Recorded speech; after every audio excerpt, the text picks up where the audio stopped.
Ces jours-ci, j'ai été vraiment abasourdi en lisant certains titres dans la presse occidentale, qui est souvent la référence, même en Afrique aussi, de voir que les gens étaient presque déçus de voir que quelqu'un qui s'appelle Victoire Ingabire, que la haute cour au Rwanda donc avait repoussé sa demande de pouvoir être un candidat dans les élections présidentielles que le Rwanda va donc avoir au mois de juillet. C'est vraiment choquant de voir ce genre d'analyse et de questionnement, en fait, surtout quand on sait que Victoire Ingabire est quand même une criminelle. Je veux dire, c'est quelqu'un qui a été accusé et condamné pour actes de terrorisme et de déni de négationnisme. Donc une négation sur le génocide. Je rappellerai quand même aux gens qui suivent cette chaîne, c'est que le Rwanda a subi le dernier génocide du XXe siècle, en 1994. Plus d'1 million de personnes de Tutsis ont été tuées pour ce qu'ils étaient juste sur une période de 100 jours. Victoire Ingabire, sans revenir dans tout son parcours, mais on ne peut pas oublier qu'elle a été condamnée après son retour au Rwanda en 2010, alors qu'elle avait déjà été elle-même, avant son retour, qu'elle faisait partie d'organisations politiques, dont une qui s'appelle le RDR, dont elle a été la présidente juste au lendemain du génocide.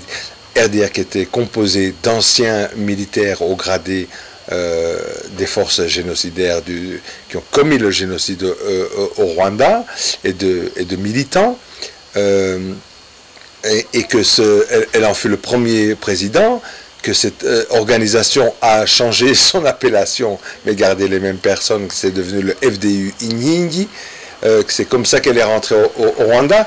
Mais dès qu'elle était arrivée au Rwanda, en toute liberté, sans être inquiétée de quoi que ce soit, ces prises de vue publique, en fait,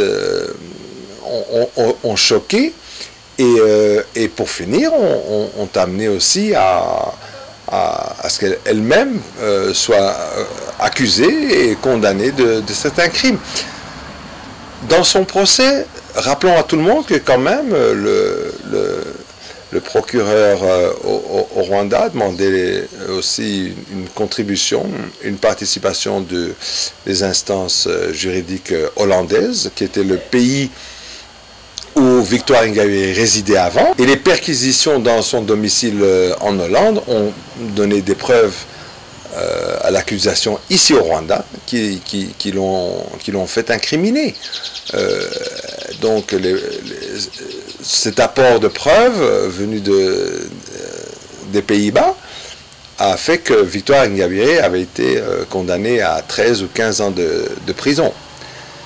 Elle a commencé à faire sa peine, et pendant qu'elle purgeait cette peine, elle a demandé une grâce présidentielle, de pouvoir jouir d'une grâce présidentielle.